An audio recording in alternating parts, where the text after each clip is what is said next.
You are listening to the 2 and Out CFL podcast, a proud member of the Canadian Football Podcast Network. You get the best game day production, I think, in the league. Oh, the pierogies I had, by far the best part of the game, other than the Mike Sherman striptease. You add pierogies to that, and it's the best part of week 3. Grab some poutine and a double-double. It's time for the 2 and Out CFL podcast. Now they have to kick it out, and they do! Every week, Travis Currah. Does anybody still care about this podcast? And Brazilian Tide. Hunters are people too. Talk fantasy football, bring you the latest in CFL news, and sprinkle in a little bit of nonsense. Are you kidding? This is unbelievable! Ready, set, hunt! Well, happy Canada Day long weekend. It is Travis Currah with you. If you're Canadian, of course, hope you had yourself a good Canada Day. If you're south of the border, 4th of July coming up. Happy 4th of July. Happy Independence Day to you. That's coming up right away here. And if you're somewhere else in the world, it's Travis Currah, the 2 and Out podcast, and no Brazilian Tide today. I wish I could tell you where he was. I actually don't know. I was actually at the game in Regina on Saturday night. Let's go back to my text messages. Tyrell says, screw this. I'm going to the lake. And I really haven't heard much from him since. It's kind of shades of the past 2 and Out podcast. I don't know where he is. Hopefully he's back on Thursday. But let's talk about the games for week 3. Join 2 and Out for CFL Fantasy and CFL Pick'em and show Currah and Ty what you got. They are who we thought they were. Just click cflfantasy.tsn.ca. Enough from talking about it. There has to be consequences. And pick'em.cfl.ca. We open up with a 24-14 win for Calgary over the Ottawa Red Blacks. Now, Ottawa had this game in their hands. At least they could have won, but it all came down to this play. They can tie this game up again with a field goal, but that's not what they're thinking. They need this here. They want that end zone. Yeah, they do. They haven't been in the end zone tonight. Powell taking to him, wide receiver open there, but does Spencer get in? No. So this sets up an interesting decision. Actually, the very next play, instead of going for the tie, trying to tie it up at 10, I believe it was at that point, the Stampeders had another goal line stand and stopped the Red Blacks right in their tracks. Now, this game is probably the ugliest game of the season. I don't know if it'll get any worse. Like, it just felt like the extension of the preseason. I know we always say there are 3 seasons in the CFL, before Labor Day, after Labor Day, and playoffs, and maybe that's what we need to remember, because when we go back to last year, yeah, it was way different when it came to officiating. For the most part, it seems like officials are letting the guys play right now. And a lot of things are going. You know, there are some ticky-tack calls here and there, but that's football, and that's pro sports, and that's human nature. But none of the games have been really close, except for the very first one that took about 7 hours to finish. The rest have been at least two-score games, except for one this week, and that game was also ugly. But this one was uncharacteristically bad for the Calgary Stampeders. They were taking penalty after penalty, and it was just sad watching Ottawa. They just could not take advantage of it. They could have smashed the Stampeders in this one, but no, it just was not happening. The Stampeders actually had 14 penalties for 150 yards. That is bad. You can't do that. Bull Levi, his first half was dismal as well. It didn't look good at all. His final stats were 19 of 35 for 251. He had an interception and 2 touchdowns, but he was overthrowing guys, and it just was not good. But continuing to blow people away has to be Eric Rogers. He led the team with targets.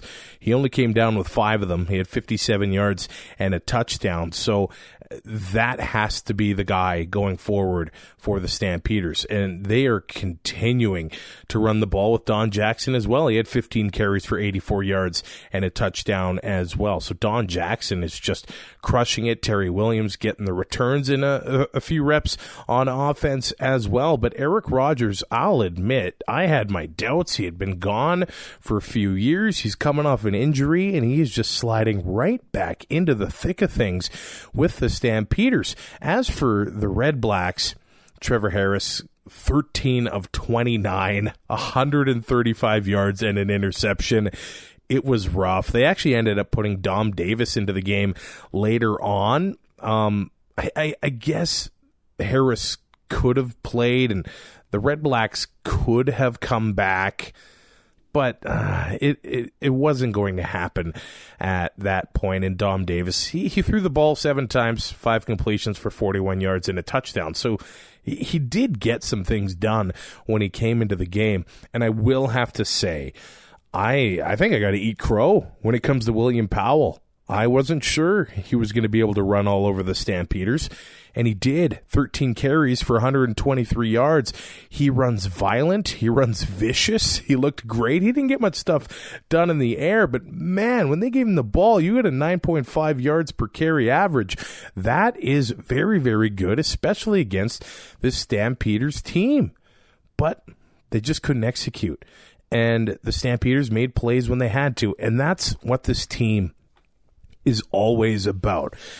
They don't always blow other teams out. I know we got the one against Hamilton last year, but they just make plays when they have to. That Deontay Evans goal line stand against Deontay Spencer, that is Calgary Stampeders football. It's not always pretty, but they get it done. And if it weren't for the penalties in the first half and some Bo Levi overthrows, they might have beaten Ottawa a little bit worse, but it finally all came together in the fourth quarter when it mattered, and the Stampeders have a 24-14 win. It's best we don't really say much else about that game. You know how they're selling tickets in Montreal for $10 just to watch the fourth quarter? Maybe the fourth quarter was worth $10 here. The rest of it, we can kind of forget about it. We did have a doubleheader. Friday Night Football, the Tiger Cats and the Blue Bombers, and the Tabbies handled the Bombers here. They really took over in the second half, but they win by 2 touchdowns there as well, 31-17. I think the Manziel talk has to stop now. Now people are wondering where he's going to end up other than Hamilton, but I think they got to keep him there just for insurance. But Mazzoli, right now, I know it's only 3 weeks. There's a lot of season left to go. Is he the MOP? I think there's a real good case for Mazzoli being the MOP, but this was a grinding game in the first half, and should mention that it was the first live mic game of the year. We're going to have one a week for the rest of the season, and I thought that the production on this one was a lot better than the ones we've seen in the past. Everybody just seemed real natural. Everybody seemed, it was almost like they didn't know that they were mic'd up. And if you watch the first half, TSN let a few F-bombs flip by, and I did hear about it on the pregame show in Regina on the way to the game. The commissioner was in town for that, and he was asked, these live mic games, what are we going to do here? You know, you got 17 left as the season goes on, and we had O'Shea drop a few F-bombs. They were able to censor 1 in the first half. Chris Strevler dropped 3 himself, but how do you stop these guys from doing that? You can't just say, hey, change what you do on the field. So I was glad that I was able to see these guys as themselves on the field. But I'm just assuming that some parents watching the game with kids weren't all that pleased with what they were seeing coming through their TV screens. This is primetime stuff. This isn't pay-per-view. This isn't Saturday night at midnight. Like, this game started at 5 o'clock in Alberta. So I'm sure some parents were a bit upset, but Ambrosi just said, hey, look, we own it. We're sorry for it. We got better in the second half, and we will be better for the rest of the season. So I, for one, enjoyed seeing that stuff, and I enjoyed seeing what happened between Chris Streveler and Simone Lawrence. That almost seemed like a bit of a story of the game. It felt like an episode of Monday Night Raw where it was like recurring throughout the night. You know, Streveler had a first down run. I think it was the first half, and the guy just squealed with glee. And then Simone smashed him, knocked him on his keister. And the fact that Streveler was mic'd up for that, he got up, and I think he must have had the wind knocked out of him, because the way he was breathing, you could tell that Streveler was in pain. It was welcome to the CFL, kid, but Simone kept up with his squealing, his antics. He was dancing after a few hits, and actually late in the game, Chris Streveler had another first down run. I think this was in the fourth quarter, and he got right in Simone's face and was yelling at him again. So, man, when these teams play again in Winnipeg, it might be fun to watch between Simone and Streveler, but that's the stuff I want out of the live mic games. And I understand, if I could read lips, what Streveler said to Simone near the end of the game, it wasn't say, hey, you want to come for dinner later. It was a lot more, let's say, less friendly than that. But let's go to this play. It was really cool to hear Jeremiah Mazzoli calling the play as clear as day on this touchdown. Go! Blue 8! First and goal. Blue 8's and hey! And they'll give it off once again. Touchdown, Timis. Now, Bomber fans, they are not happy about their defense. And what can you do? Mazzoli now has 8 games in a row with at least 300 passing yards. He goes 31 for 41, 369, a touchdown and an interception. So, yeah, he looked really good. He is the quarterback in Hamilton, and there's a good chance he ties the Canadian Football League record next week against Saskatchewan. It's probably going to happen. It might be the safe money there, but Mazzoli, like I said about 3 minutes ago, is probably my MOB candidate in the CFL right now. The Tiger Cats, they had another running back take over here. Sean Thomas Erlington, 11 carries for 92 yards, including a sweet hurdle on a play. He looked great. If you had him in fantasy, you were a bit choked because Mercer Timis had 7 carries for 13 yards. So, and 2 touchdowns in there. So he got vultured a little bit from Timis. So if you picked Timis, you were happy. If you picked Erlington, you were okay, but you would have liked to have seen those touchdowns go to him. As for Brandon Banks, 16 targets, 11 catches, 111 yards, an absolutely monster game from him. Tolliver, 9 targets, 6 catches for 84 and a touchdown. So Mazzoli has options. Tolliver, much like Rogers, I think he only played 1 play last year and tore his ACL. He's back into the lineup, and he looks like his old self as well. So Mazzoli welcomes him there and welcomes some size. If you look at Mike Jones, Saunders, Banks, Taskers, they're all small, but then you had Tolliver in there, and they got some weight. As for the Bombers, I mean, you knew that Streveler was going to run in and have a tough game. He didn't throw an interception. He did have a rushing touchdown, 5 carries, 55 yards. Passing, 17 of 30 for 146. So, yeah, it was a bit of a pedestrian effort, but when you go into the donut box, that old Tiger Cats home field advantage from a few years ago seems to be coming back. Dressler had double-digit targets, 10 of them, but 6 catches for 55, and he was the leading receiver there. So they did struggle getting the offense really moving.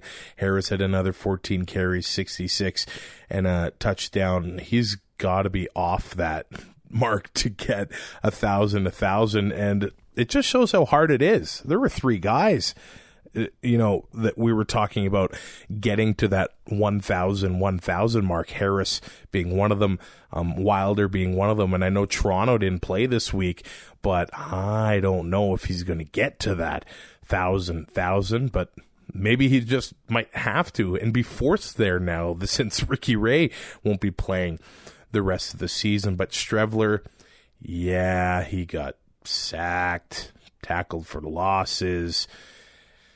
This is his first bit of adversity here. I know that week 1 was a loss here, but it was against Edmonton. It was a tough one, and I'm sure the kid's going to bounce back. But for 3 weeks into the season, I think Strevler is still doing A-okay. As for the Tiger Cats, they are now 2-1 on the season, and I now wonder if the East Division is theirs to lose. I think a lot of people had them picked to have a home playoff game at least in November, but now that first round bye is looking pretty juicy in November for the Tiger Cats. We go to the second half of the Friday night doubleheader. The Edmonton Eskimos win 41-22.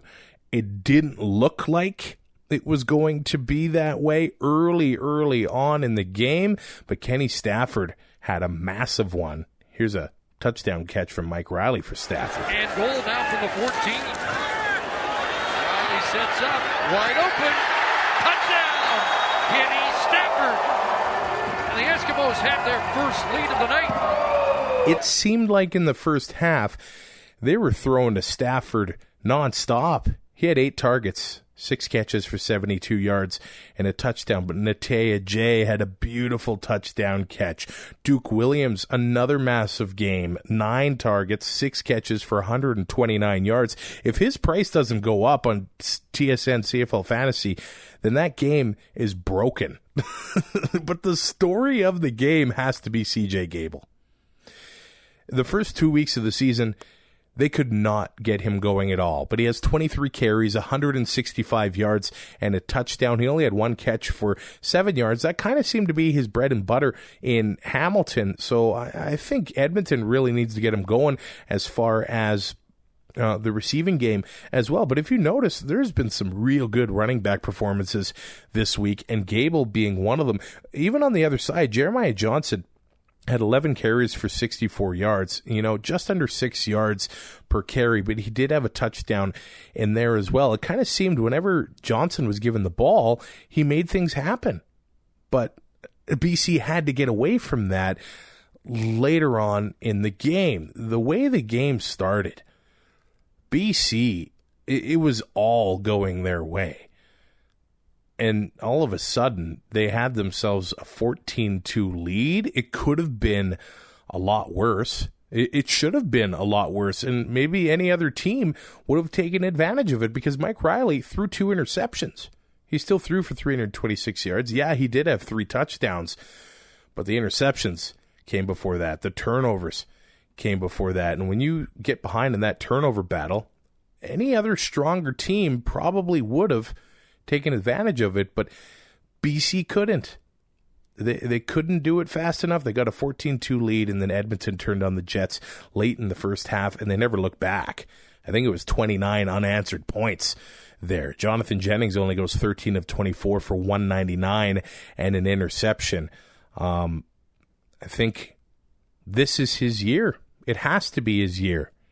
And if he can't figure it out, it might be the end of Jonathan Jennings in BC. It's a contract year. It's a contract year for actually most quarterbacks. But they put a lot into Jonathan Jennings.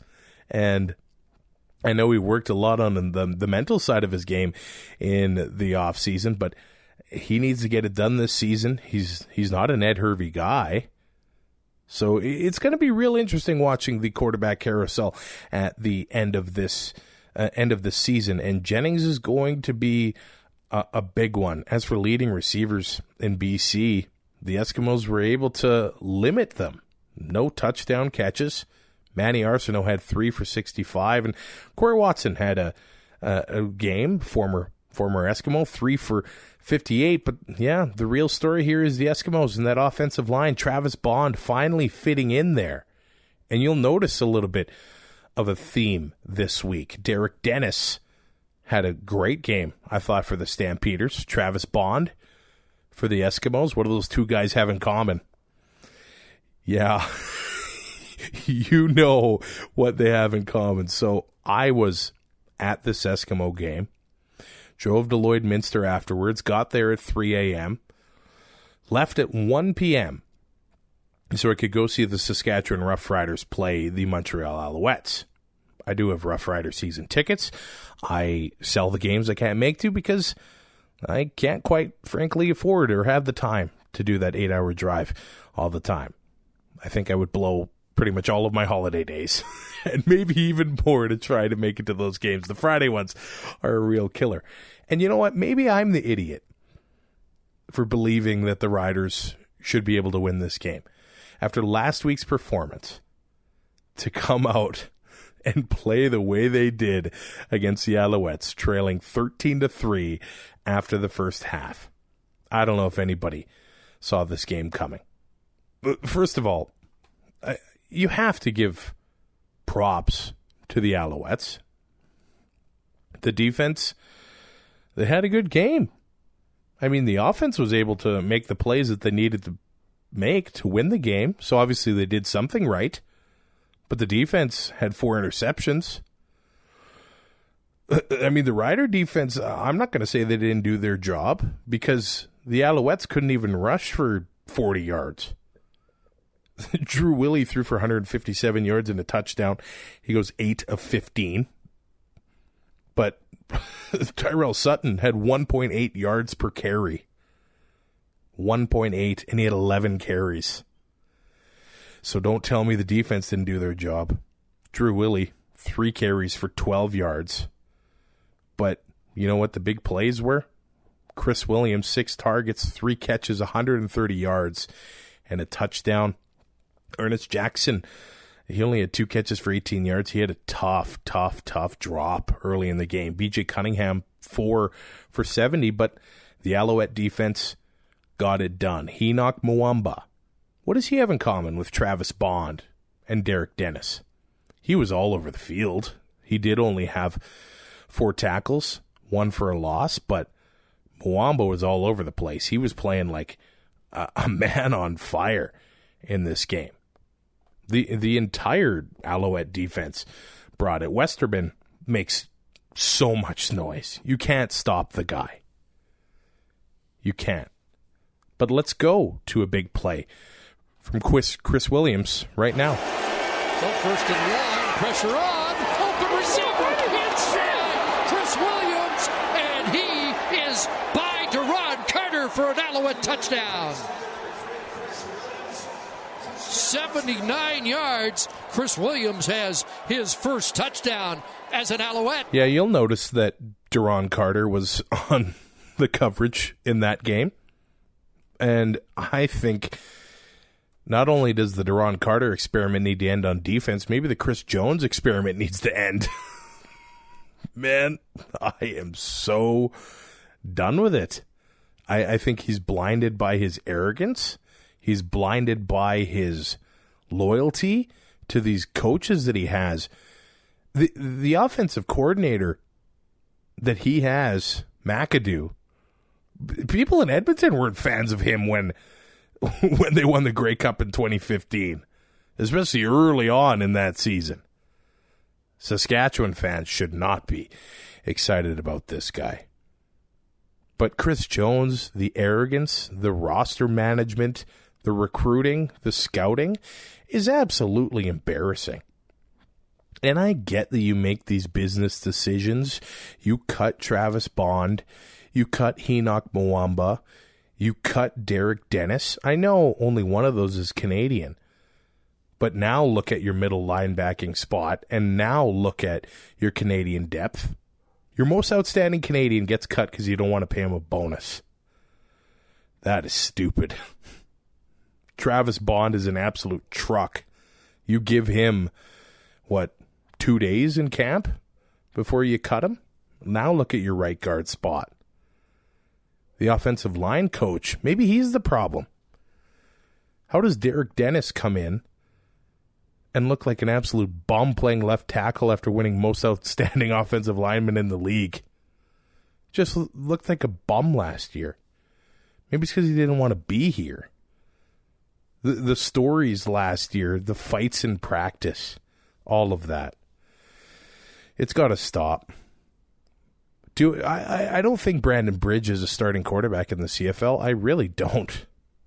And he kind of proved it in this game. 8 of 18 for 111 yards and 2 interceptions. David Watford comes into the game. First drive, he moves the ball, but he throws 2 interceptions as well. At least he had a touchdown pass, 10 of 22 for 108 yards. But how different is this game if Brandon Bridge throws, or let's just say Marcus Thigpen doesn't drop that pass, first play from scrimmage, and goes to the house?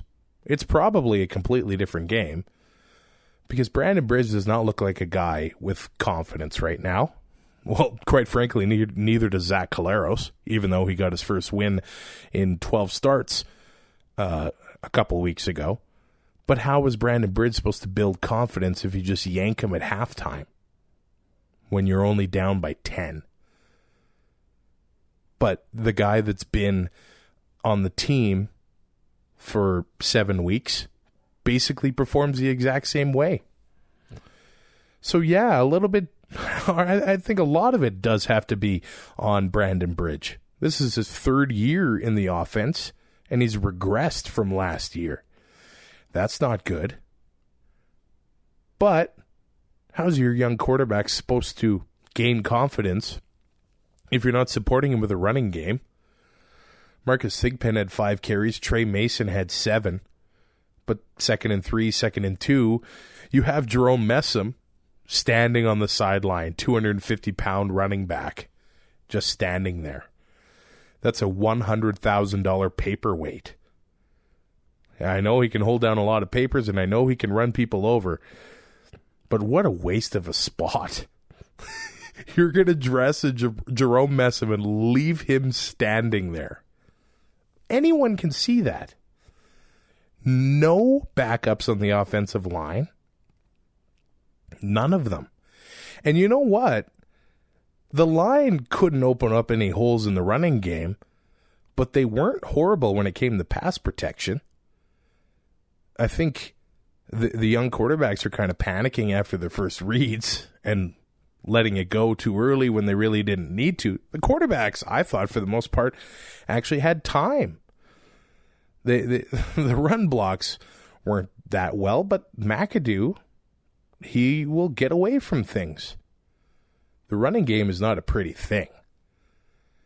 You're not supposed to get 12 yards, 10 yards a carry. You're supposed to beat down a team so in the fourth quarter you can get yards at will. But no, if it doesn't work, they don't do it.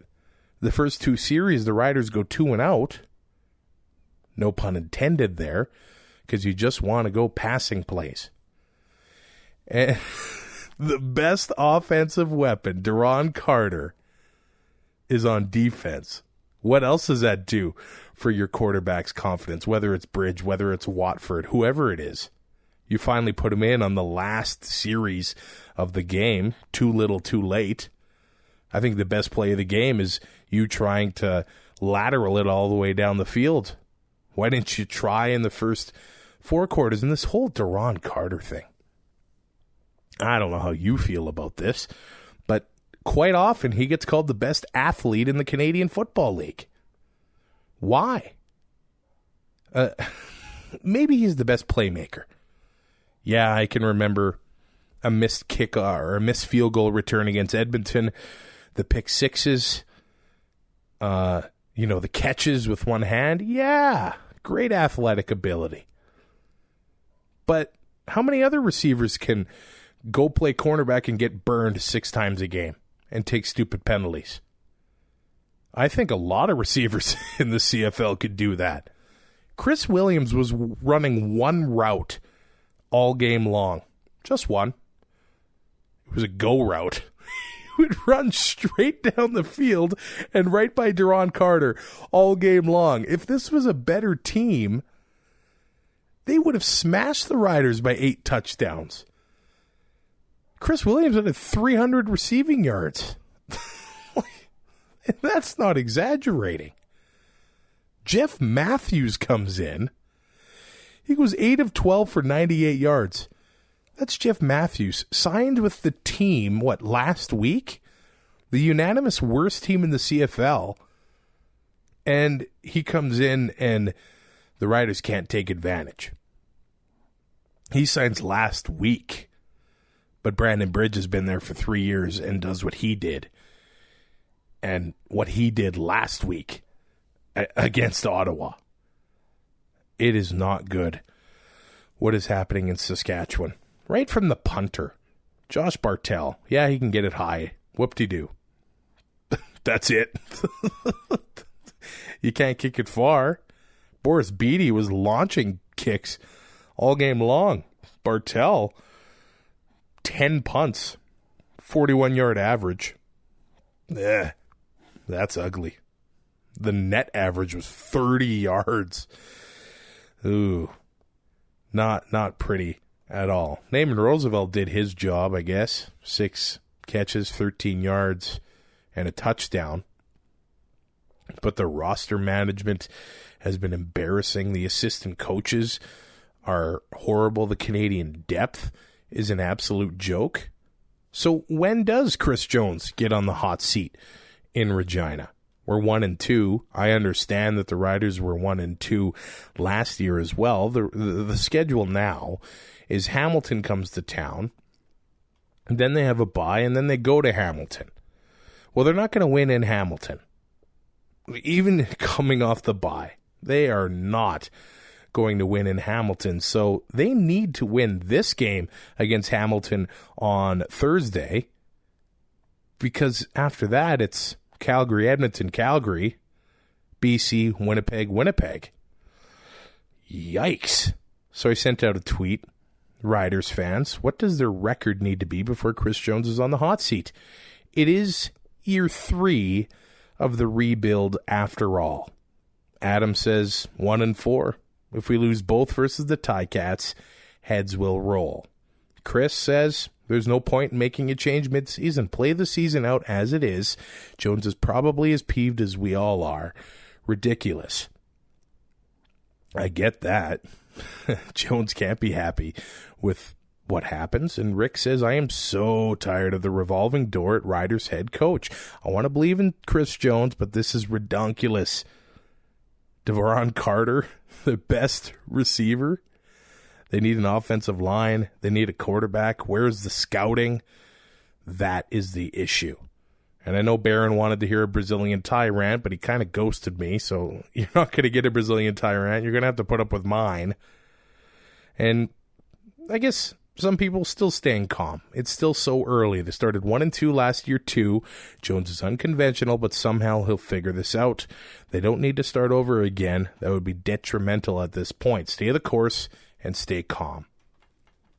It's really hard to stay calm at this team, and I know a lot of people are probably enjoying the misery in Saskatchewan right now, and I get why. I get the circumstances why Chris Jones left Edmonton. Maybe it's Saskatchewan. Maybe it's just the...